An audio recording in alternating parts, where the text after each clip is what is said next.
City Gold, Gold and Diamonds, Kerala and Karnataka.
ആനുകൂല്യങ്ങൾ നേടിയെടുക്കുന്നതുവരെ സമരം ചെയ്യും എന്നുള്ള ഉറച്ച തീരുമാനത്തിന്റെ അടിസ്ഥാനത്തിലാണ് നമ്മൾ ഇന്നും ഈ സമരം തുടർന്നു വരുന്നത്. അന്ന് പങ്കാളിത്ത പെൻഷനാണ് പ്രധാന മുദ്രാവാക്യം ആയി നമ്മൾ ഉയർത്തിയത്. അന്ന് ഉദ്ഘാടനം ചെയ്ത കാനന്ദരാജേന്ദ്രൻ നമുക്കൊരു വാഗ്ദാനം തന്നു. അതിനു മുമ്പേ വെള്ളത്തിൽ ഏറുന്നതിന് മുമ്പ് ഇടയരക്ഷ പദ്ധതി നമ്മൾ ഉപേക്ഷിച്ചുകൊണ്ട് ജീവനക്കാർക്ക് അർഹമായ സ്റ്റാറ്റ്യൂട്ടറി പെൻഷൻ പദ്ധതി ഇവിടെ നടപ്പിലാക്കുമെന്ന്.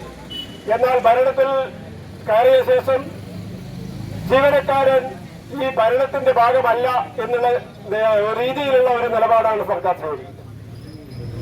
നമുക്കറിയാം, ഒരു ഭരണ സംവിധാനം എന്ന് പറയുന്നത് 4 തൂണുകളാണ് പ്രധാനമായി. അതിലൊരു പ്രധാന തൂണ് ആയി നിൽക്കേണ്ട എക്സിക്യൂട്ടീവാണ് നമ്മൾ. ജീവനക്കാർ എന്ന് പറയുന്നത് ഈ സർക്കാർ സംവിധാനത്തെ താങ്ങി നിർത്തുന്ന ഒരു തൂണാണ്. ഗവൺമെന്റ് സെക്രട്ടറി വരെയുള്ള എല്ലാ ജീവനക്കാരും ഇതിന്റെ ഭാഗമാണ്. എന്നാൽ സുഹൃത്തുക്കളെ, ഉന്നത നിലയിലുള്ള IAS ഉദ്യോഗസ്ഥർ ഉൾപ്പെടെയുള്ളവർക്കും കൃത്യമായ DA നൽകുക, കേന്ദ്ര ഗവൺമെന്റ് കൃത്യമായ DA പ്രഖ്യാപിക്കുക ഒക്കെ ചെയ്യുമ്പോഴും അതേ പൊതുമാർക്കറ്റിൽ നിന്ന് സാധനം വാങ്ങി ജീവിക്കുന്ന സാധാരണക്കാരായ ജനങ്ങളും ജീവനക്കാരും ഈ ജീവനക്കാരുടെ DA തടഞ്ഞു വെക്കുക. സംസാരിക്കുന്നതിന് വേണ്ടി AKSTUവിന്റെ സംസ്ഥാന vice president Shri K. Padmanabha മാഷെ ക്ഷണിക്കുന്നു. കൗൺസിൽ അംഗം, കമ്മിറ്റി അംഗം ശ്രീ സന്തോഷ് കുമാർ ചാലിൽ സംസാരിക്കും. രേഖപ്പെടുത്തുന്നതിന് വേണ്ടി സഖാവ് മനോജിനെ ക്ഷണിക്കുന്നു. അതുകൊണ്ട് നമുക്ക് പറയാനുള്ളത്, കേരളത്തിലെ ഇടതുപക്ഷ ജനാധിപത്യ മുന്നണി ജീവനക്കാരെ ഒരു ശത്രുപക്ഷത്ത് നിർത്താതെ ജീവനക്കാരെ ചേർത്ത് പിടിച്ചുകൊണ്ട് ജീവനക്കാരുടെ ഈ പ്രയാസങ്ങൾ, ഈ ബുദ്ധിമുട്ടുകൾക്ക് ഒരു പരിഹാരം ഉണ്ടാക്കി കൊടുക്കണം എന്നാണ് നമുക്ക് പറയാനുള്ളത്. ഇത്തരത്തിലാകുമ്പോൾ വലിയ തരത്തിലുള്ള ആശങ്കകളും നമുക്ക് വലിയ സങ്കടങ്ങളും ഉണ്ടാവുക. നമുക്കറിയാം, ഇതിനു മുമ്പേയും കേരളത്തിലെ സർക്കാർ ജീവനക്കാർ ഒക്കെ അനുഭവിക്കുന്ന ആനുകൂല്യങ്ങളെല്ലാം സമരം ചെയ്ത് നേടിയിട്ടാണ് നമുക്കറിയാം. ഇതിനു മുമ്പേയും നിരവധി സമരങ്ങൾ നമ്മൾ നടത്തിയിട്ടുണ്ട്. 2002 നടത്തിയിട്ടുണ്ട്, 2012 നടത്തിയിട്ടുണ്ട്. ആ കാലഘട്ടങ്ങളിലൊക്കെ നമുക്ക് വളരെ കൃത്യമായിട്ട് അറിയാം, ഇടതുപക്ഷ ജനാധിപത്യ മുന്നണി അധികാരത്തിൽ വന്നു കഴിഞ്ഞാൽ ഇതൊക്കെ പരിഹരിച്ച് നമുക്ക് മുന്നോട്ട് പോകാൻ കഴിയുമെന്ന് വിശദമായിട്ട് നമ്മൾ ഇതിനു മുമ്പേ പല വേദികളിൽ നമ്മൾ സംസാരിച്ചു. അപ്പം എനിക്ക് പറയാനുള്ളത്, ഇതുപോലെ ഒരു മാസം കേരളത്തിലെ ജീവനക്കാരെ സംബന്ധിച്ചിടത്തോളം 3000 രൂപ മുതൽ 23,000 രൂപ വരെ നഷ്ടം ഉന്നയിച്ചുകൊണ്ടാണ് കേരളത്തിലെ അധ്യാപക ജീവനക്കാർ മുന്നോട്ട് പോകുന്നതെന്നാണ് ചോദിക്കാനുള്ളത്. ഇതിനെതിരെയാണ് അതിശക്തമായ പ്രതിഷേധം നമ്മൾ പലപ്പോഴായിട്ടും പല തരത്തിലുള്ള പ്രതിഷേധ പ്രകടനങ്ങളും കാര്യങ്ങളൊക്കെ നമ്മൾ നടത്തിക്കഴിഞ്ഞു ഇതിനു മുമ്പേ തന്നെ. അതുപോലെ തന്നെ നേരത്തെ പറഞ്ഞിട്ടുള്ള ഒരുപാട് വിഷയങ്ങൾ, വെടിച്ചപ്പിന്റെ കാര്യങ്ങളൊന്നും പറയാതിരിക്കുന്നതല്ല. ഒരു നെഞ്ഞുവേദന വന്നിട്ട് ഒരു ആസ്പത്രി പോയി കഴിഞ്ഞാൽ അവകാശങ്ങൾ അവർക്ക് അനുവദിച്ചു കൊടുക്കണം എന്ന് തന്നെയാണ്. ഈ ക്ഷാമബത്ത എന്ന് പറഞ്ഞത് ക്ഷാമകാലത്ത് കിട്ടേണ്ടതാണ്. എങ്ങനെയാണ് ക്ഷാമബത്ത പ്രഖ്യാപിക്കുന്നത് നമുക്ക് വളരെ കൃത്യമായിട്ട് അറിയാം. നമ്മുടെ കമ്പോളത്തിലെ വില നിലവാരം കേന്ദ്ര ഗവൺമെന്റ് കൃത്യമായിട്ട് പരിശോധിച്ചിട്ടാണ് നമ്മൾ ആലോചിക്കേണ്ട ഒരു വിഷയം. അപ്പോൾ അതുകൊണ്ട് ക്ഷാമബത്ത് കിട്ടേണ്ട ക്ഷാമകാലത്താണ് എന്ന കാര്യത്തിൽ യാതൊരു സംശയമില്ല. അപ്പോൾ അതുകൊണ്ട് ഇത്തരം വിഷയങ്ങൾ ഇപ്പോൾ നേരത്തെ പറഞ്ഞ പോലെ ഇവിടുത്തെ സാമ്പത്തിക നയം തന്നെ വ്യത്യസ്തമാണെന്ന് പറയുമ്പോൾ നമുക്കറിയാം ഇവിടുത്തെ നമ്മളുടെ സമ്പത്ത് നമ്മൾ വിതരണം ചെയ്യപ്പെടുകയാണ്. ഇവിടെ കിട്ടുന്നത് നമ്മളിപ്പോൾ ഒരാൾക്ക് ലീവ് സർട്ടിഫിക്കറ്റ് കിട്ടുന്നു, അല്ലെങ്കിൽ എന്താ പറയുന്നത് DA കിട്ടിക്കഴിഞ്ഞാൽ നമുക്ക് തീർച്ചയായിട്ടും അറിയാം അയാൾ എന്തുകൊണ്ട് സാമ്പത്തികമായി പിടിച്ചു നിർത്തണം, അതിലൂടെ യോജിക്കാൻ കഴിയില്ല എന്ന് തന്നെയാണ് ഇവിടെ പറയാനുള്ളത്. അതുകൊണ്ട് തന്നെ നമുക്ക് പറയാനുള്ളത് ഇവിടെ ഇപ്പം അടുത്ത കാലത്ത് ഇറക്കിയിട്ടുള്ള സർക്കാർ ബജറ്റിൽ പ്രഖ്യാപിച്ചതുപോലെ എഷ്യോർഡ് പെൻഷനെ കുറിച്ച് നമ്മൾ ജൂലൈ 1 ഒരു സമരം നടത്തിയപ്പോൾ ഭയങ്കര ആശങ്കയായിരുന്നു ജീവനക്കാരുടെ ഇടയിൽ. പലരും എന്നോട് ചോദിച്ചു, നിങ്ങൾ ഈ പങ്കാളിത്ത പെൻഷൻ പദ്ധതി ഈ പങ്കാളിത്ത പെൻഷൻ ഉപേക്ഷിക്കുക എന്ന് പറയുന്നത് നിങ്ങൾ പിന്നെ കളക്ട് ചെയ്തുകൊണ്ട് അല്ലെങ്കിൽ ഫണ്ട് പിടിച്ചെടുത്തുകൊണ്ട് ഒരു പെൻഷൻ ഇവിടെ നമ്മൾ അനുവദിക്കുന്നതല്ല. 1% പോലും പിടിക്കാൻ പറ്റില്ല. കാരണം എന്നാൽ പൂർണ്ണമായിട്ടും നമുക്കറിയാം പെൻഷനിൽ നിന്ന് മാറ്റിവെക്കപ്പെട്ട ഒരു വേതനമാണ്. അതുകൊണ്ട് തന്നെ ഒരാളുടെ ശമ്പളത്തിൽ നിന്ന് ഒരു നിശ്ചിത തുക പിടിച്ചു കൊടുത്ത് അത് നിശ്ചിത തുക സർക്കാരും ചേർത്തുകൊണ്ട് പിന്നീട് അവർക്ക് പെൻഷൻ കൊടുക്കുക എന്ന് പറയുന്നത് അതിനോട് ജോയിന്റ് ഗവൺമെൻറ്റും NPS ഒരു പരാജയമാണ് എന്ന് വളരെ കൃത്യമായി അവർക്ക് മനസ്സിലായി എന്നത് വലിയ സന്തോഷകരമായ കാര്യമാണ്. അതുകൊണ്ടാണ് അവർ പുതിയ തരത്തിലൊരു പെൻഷൻ സമ്പ്രദായം ഇവിടെ കൊണ്ടുവരണം എന്നതിനെക്കുറിച്ച് ബജറ്റിൽ പ്രഖ്യാപിച്ചത്. കേന്ദ്ര ഗവൺമെൻറ് UPSC എന്ന് പറഞ്ഞിട്ട് കൂടുതൽ ആകർഷകരമായ എന്താ പറയുന്നത് ഒരു പദ്ധതി പ്രഖ്യാപിച്ചു. ജീവനക്കാരെ സർക്കാരിനെ ചേർത്ത് പിടിച്ച് നിർത്തിയപ്പോൾ അങ്ങനെയുള്ള സർക്കാരിനെ ശത്രുപക്ഷത്തെ നിർത്താതെ സർക്കാരിനെ കൂടി ചേർത്ത് പിടിച്ചുകൊണ്ട് അവർക്ക് ന്യായമായി ലഭിക്കേണ്ട ആനുകൂല്യങ്ങൾ നൽകണം എന്ന് തന്നെയാണ്. ഇപ്പോൾ നമുക്ക് പലപ്പോഴും അടുത്ത കാലത്തായിട്ട് നമ്മൾ കണ്ട ഈ NPS പങ്കാളിത്ത പെൻഷനെ കുറിച്ചുള്ള ചില വാർത്തകളൊക്കെ നമ്മൾ കണ്ടു. ഇതാണ് എന്ന് പറയണം എന്ന് പറഞ്ഞുകൊണ്ടായിരുന്നു നമ്മൾ ജൂലൈ 1 അന്ന് പറഞ്ഞുള്ളൂ. ഇപ്പോഴും നമ്മൾ അങ്ങനെ തന്നെയാണ് പറയുന്നത്. ഒരു പഴയ പെൻഷൻ നിലനിർത്തണം എന്നല്ലാതെ ഒരു കാരണവശാലും ജീവനക്കാരുടെ കയ്യിൽ നിന്ന് ഒരു നിശ്ചിത തുക പിന്തുണയാണ് നമ്മുടെ സമരസമിതിക്ക് ലഭിക്കുന്നത് എന്നാണ്. അതുകൊണ്ട് തന്നെ നമുക്ക് പറയാനുള്ളത് അടുത്ത കാലത്ത് ജീവനക്കാരുടെ ഒരു ഹിതപരിശോധന കൂടി നടത്തിക്കൊണ്ട് നമ്മൾ അതിശക്തമായ പ്രക്ഷോഭത്തിലേക്ക് ഈ അവസരത്തിൽ പറയാനുള്ളത് ഒരു കാര്യം കൂടി പറയാം. ജീവനക്കാരെ ചേർത്ത് പിടിച്ച് നിർത്താതെ ജീവനക്കാരെ സാമ്പത്തിക ബാധ്യത എന്ന് പറഞ്ഞ് സാമ്പത്തിക ബുദ്ധിമുട്ട് എന്ന് പറഞ്ഞുകൊണ്ട് ജീവനക്കാരെ ഒരു ശത്രുപക്ഷത്ത് നിർത്തിക്കൊണ്ട് സർക്കാർ മുന്നോട്ട് പോകരുത് എന്നാണ് കേരളത്തിൽ ഇടതുപക്ഷ ജനാധിപത്യ മുന്നണി സർക്കാരിനോട് നമുക്ക് പറയാനുള്ളത്. തീർച്ചയായിട്ടും നമുക്ക് ഈ സർക്കാരിൽ വലിയ പ്രതീക്ഷയുണ്ട്. ഞാൻ നേരത്തെ പറഞ്ഞ പോലെ നമ്മൾ ഒരുപാട് ആഗ്രഹിച്ച ഒരു സർക്കാരാണ് കേരളം ഭരിക്കുന്നത്. അതുകൊണ്ട് തന്നെ ഒരുപാട് ബുദ്ധിമുട്ടിനും പ്രയാസത്തിനാണ് മധ്യപ്രദേശ് പോലുള്ള സംസ്ഥാനങ്ങളുള്ളത്. കാരണം എന്താണ് അവിടെ ഇപ്പം നമ്മൾ സ്വാഭാവികമായിട്ട് ഇവിടെ അന്തിച്ചർച്ചകളിലും അതുപോലെ വൈകുന്നേരങ്ങളിലെ ചില എന്താ പറയുന്നത് മാധ്യമ ചർച്ചകളിലൊക്കെ നമ്മൾ കാണുന്നത് കേരളത്തിലെ സർക്കാർ ജീവനക്കാർക്കും അധ്യാപകർക്കും ഏറ്റവും കൂടുതൽ എന്താ പറയുക റവന്യൂ വരുമാനത്തിന് മുഴുവൻ ശമ്പളവും പെൻഷനും കൊടുത്തുകൊണ്ടാണ് സാമ്പത്തിക ബുദ്ധിമുട്ട് എന്നാണ് പലപ്പോഴും പറയുന്നത്. അപ്പോൾ നമുക്ക് ചോദിക്കാനുള്ളത് ഇതിനേക്കാൾ വളരെ ചെറിയ ശതമാനമാണ് മധ്യപ്രദേശിലൊക്കെ ജീവനക്കാരുള്ളത്. അവിടെ സിവിൽ സർവീസ് ഇല്ല. അപ്പോൾ അത്തരം സംസ്ഥാനങ്ങളിൽ എങ്ങനെയാണ് എന്താ പറയുക എന്തുകൊണ്ടാണ് കേരളത്തെക്കാൾ സാമ്പത്തികമായി ബുദ്ധിമുട്ടുള്ളത്? അപ്പോൾ ഞാൻ നേരത്തെ പറഞ്ഞതാണ് കേരളത്തിലെ സർക്കാർ ജീവനക്കാർക്ക് അത് നല്ല ധാരണയോടുകൂടി ഞാൻ ഏറെ സമയം സംസാരിക്കുന്നില്ല. നമുക്കറിയാം കേരളത്തിൽ അങ്ങോളം ഇങ്ങോളം അധ്യാപക സർവീസ് സംഘടനാ സമരസമിതിയുടെ നേതൃത്വത്തിൽ ഏറ്റവും പ്രസക്തമായ ജീവനക്കാരനെ അധ്യാപകരെ ബാധിക്കുന്ന വിഷയങ്ങൾ ഉയർത്തിപ്പിടിച്ചുകൊണ്ട് സമരത്തിലാണ് എന്നതാണ് സൂചിപ്പിക്കാനുള്ളത്. തിരുവനന്തപുരം മുതൽ കാസർഗോഡ് വരെയുള്ള ജില്ലാ കേന്ദ്രങ്ങളിൽ നടക്കുന്ന സമരം അത് ഉന്നയിക്കപ്പെടുന്ന വിഷയത്തിന്റെ പ്രത്യേകത കൊണ്ട് തന്നെ ജനങ്ങൾ ശ്രദ്ധിക്കുന്ന ഒന്നാണ്. വിസ്മരിക്കേണ്ട, മറക്കേണ്ടതില്ല. ഞങ്ങൾക്ക് നല്ല ധാരണയുണ്ട്.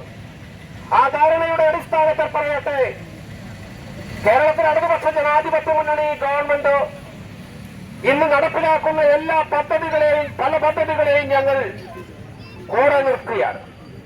എന്നാൽ ജീവനക്കാരോടും അധ്യാപകരോടും അവരുടെ ശമ്പള പരിഷ്കരണത്തിന്റെ കാര്യത്തിൽ DA കുടിശ്ശികയുടെ കാര്യത്തിലൊക്കെ സ്വീകരിക്കുന്ന നിലപാടുകളോടും ഞങ്ങൾ യോജിപ്പില്ല. ഞങ്ങൾ നിങ്ങൾക്കെതിരെ സമരത്തിലാണ് ഈ കേരളത്തിൽ. ആ സമരം ഇന്ന് അവസാനിക്കുന്നതല്ല. നാളുകളിൽ കേരളത്തിന്റെ നഗരങ്ങളിൽ, പട്ടണങ്ങളിൽ, ജില്ലാ കേന്ദ്രങ്ങളിൽ, ഭരണസിരാ കേന്ദ്രങ്ങളിൽ ഈ സമരം ആളിപ്പടരും എന്ന കാര്യത്തിൽ യാതൊരു തർക്കവും. കേരളത്തിന്റെ ബാധ്യതകളൊക്കെ നല്ല ധാരണ നിങ്ങളെപ്പോലെ ഞങ്ങൾക്കും ഉണ്ട്.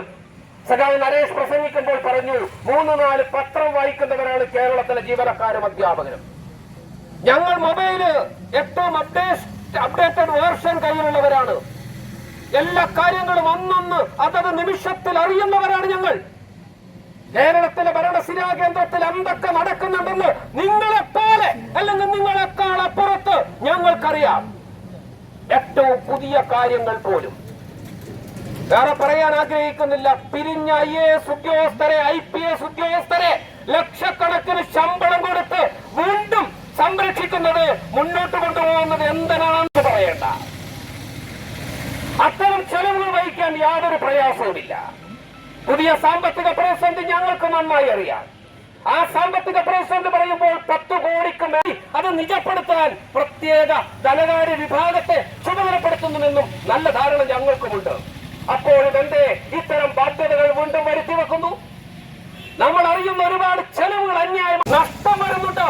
എന്നാൽ നഷ്ടം വരാത്ത ചില വിഭാഗങ്ങളുണ്ട്. ഞാൻ പേര് പറയാൻ ആഗ്രഹിക്കുന്നില്ല.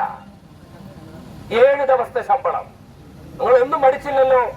വയനാടും കോഴിക്കോടും പ്രളയം, ഈ വലിയ മഴ വന്ന് മലവെള്ളപ്പാച്ചിലിൽ എല്ലാം നഷ്ടപ്പെട്ടപ്പോൾ പുനരധിവാസ പാക്കേജ് സർക്കാർ പ്രഖ്യാപിച്ചു. കേരളത്തിലെ ജീവനക്കാരനും അധ്യാപകനും അവന്റെ 5 ദിവസത്തെ ശമ്പളമെങ്കിലും നൽകണമെന്ന് പറഞ്ഞപ്പോൾ ഒരു മടിയുമില്ലാതെ കേരളത്തിലെ സർക്കാരിനോട് പിന്തുണ പ്രഖ്യാപിച്ച് 5 ദിവസത്തെ ശമ്പളം നൽകാൻ തയ്യാറായവരാണ് കേരളത്തിലെ ഇടതുപക്ഷ അനുഭവമുള്ള അധ്യാപകരുടെയും ജീവനോടൊപ്പം നിൽക്കില്ല എന്ന് അഭിമാനത്തോടെ അന്തസ്സോടെ ഉച്ചത്തിൽ വിളിച്ചു പറയാൻ സമരസമിതി പ്രസ്ഥാനം തയ്യാറാണ്. തിരുവനന്തപുരത്ത് ഇന്ന് ഈ സമരം നടക്കും. ഈ പരിപാടിയിൽ പങ്കെടുത്തുകൊണ്ടിരിക്കുന്ന എല്ലാ അധ്യാപക സർവീസ് സംഘടനാ സമരസമിതി നേതാക്കൾക്കും മേഖലകളിലെ ഭാരവാഹികൾക്കും എല്ലാവർക്കും നന്ദി പറഞ്ഞുകൊണ്ട് അവസാനിപ്പിക്കും. എന്ന ഭാഗത്തുണ്ടാകുമെന്ന് നമുക്ക് പ്രതീക്ഷിക്കാം. ഏതായാലും വൈകിയ വേളയിൽ കൂടുതലൊന്നും പറയുന്നില്ല. ഈ സമാപന പരിപാടി നന്ദി പറയുക എന്നുള്ളതാണ് എൻ്റെ കടമ. ഈ പരിപാടി ഔപചാരികമായി ഉദ്ഘാടനം ചെയ്തത് ജോയിന്റ് കൗൺസിലിന്റെ സംസ്ഥാന വൈസ് ചെയർമാനും സമരസമിതിയുടെ നേതാവുമായ നരേഷ് കുമാർ കുഞ്ഞൂറാണ്. നരേഷ് കുമാർ കുഞ്ഞൂറിന് ഈ പരിപാടിയുടെ പേരിലും നന്ദി അറിയിക്കുന്നു. ഒപ്പം തന്നെ ഇത് അധ്യക്ഷം വഹിച്ചത് അധ്യാപക സർവീസ് സംഘടനാ സമരസമിതിയുടെ ജില്ലാ ചെയർമാൻ സഖാവ് സുനിൽകുമാർ കരിച്ചേരിയാണ്. സുനിൽകുമാർ കരിച്ചേരിക്കും ഈ പരിപാടിയുടെ പേരിലും നന്ദി അറിയിക്കുന്നു. ഒപ്പം തന്നെ അഭിവാദ്യ പ്രസംഗം നടത്തിയ സന്തോഷ് ചാലിൽ, അതുപോലെ തന്നെ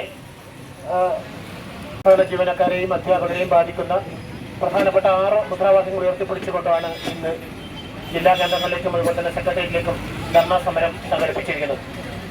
ഇതുതന്നെയായാലും ഈ വിഷയങ്ങൾ അതീവ ഗൗരവമുള്ളതാണ്. ഈ വിഷയവുമായി ബന്ധപ്പെട്ട് മാറ്റിവെക്കപ്പെട്ട ശമ്പളമാണ്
അപ്പൊ എങ്ങനെയാ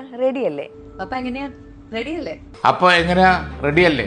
ഒക്ടോബർ 2 മുതലുള്ള മാറ്റത്തിന് ഞങ്ങൾ റെഡിയായി. നിങ്ങളോ?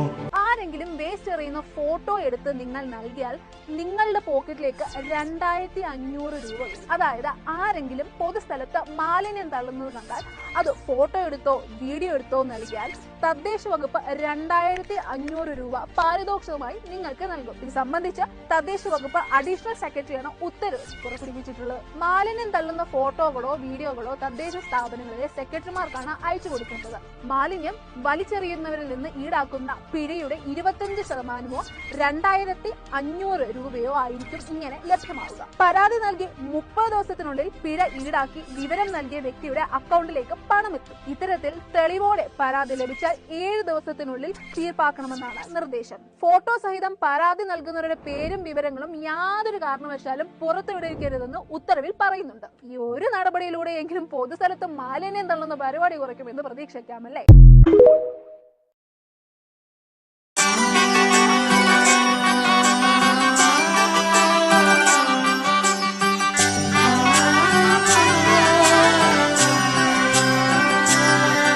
ഇവളണിയും പൊന്നല്ലേ കനവുണരും ദിനമല്ലേ മുഞ്ചത്തി പെണ്ണിൻ നിൻ മനം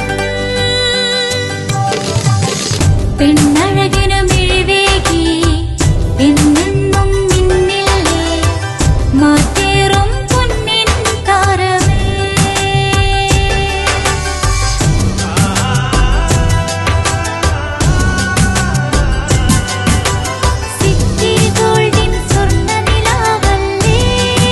City Gold, Gold and Diamonds, Kerala and Karnataka, the glow of purity. Venus Trading and Services, your trusted partner in Qatar. Looking for reliable services in Qatar? Welcome to Venus Trading and Services, your trusted partner near Al Said Bakery in Muntasa, Doha. Let us introduce our range of activities.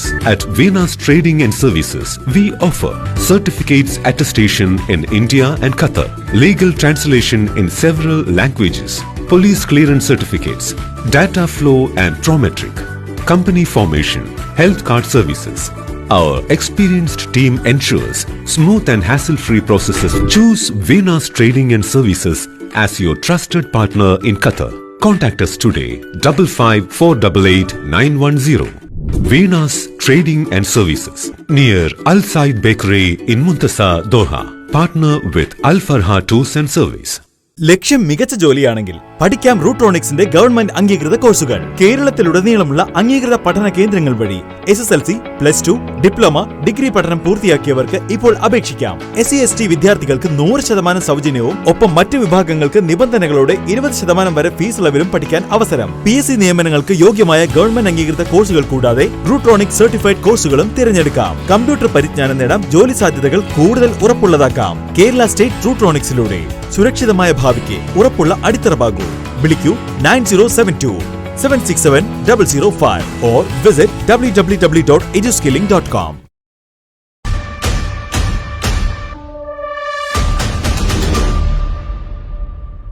കണ്ടില്ലേ, ഭാഗ്യത്തിനാണ് ആ കുട്ടി രക്ഷപ്പെട്ടത്. അവരുടെ മനസ്സിൽ ചിലപ്പോൾ അവരുടെ കൂട്ടുകാരോ അവരുടെ വീട്ടുകാരോ അവർ കളിച്ച കളികളോ മറ്റോ ആയിരിക്കാം.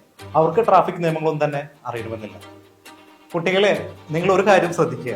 നിങ്ങൾ ആ വീഡിയോ കണ്ടില്ലേ? അതുപോലെ നിർത്തിയിട്ടിരിക്കുന്ന ഒരു വാഹനത്തിന്റെ മുന്നിലൂടെയോ പിന്നിലൂടെയോ അശ്രദ്ധമായി ഒരിക്കലും റോഡ് ക്രോസ് ചെയ്യരുത്. ക്ലാസ് മുറിയിൽ നിങ്ങൾ എത്ര ശ്രദ്ധിച്ചിരിക്കുന്നു അതുപോലെ തന്നെ നിങ്ങൾ റോഡിലും